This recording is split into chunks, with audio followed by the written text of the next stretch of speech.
Hi అండి. కాకరకాయ curry ఎలా ప్రిపేర్ చేసుకోవాలో చూద్దాం. ముందుగా ఒక ప్యాన్‌లో ఆయిల్, ఆవాలు వేసుకొని సన్నగా తరిగిన ఆనియన్స్ వేసుకోవాలి. ఇది బాగా ఫ్రై అయిన తర్వాత సన్నగా తరిగిన టమోటాలు యాడ్ చేసుకొని, కొద్దిగా కల్లుప్పు యాడ్ చేసుకొని, టమోటాలు మెత్తగా మగ్గేంత వరకు మగ్గించుకోవాలి.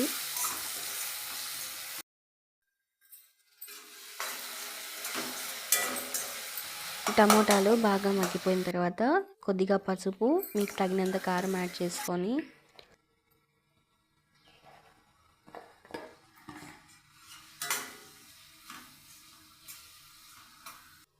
సన్నగా తరిగిన కాకరకాయ ముక్కలు వేసుకొని కొద్దిగా వాటర్ వేసుకొని కాకరకాయ ముక్కలు ఉడికేంత వరకు ఉడికించుకోవాలి.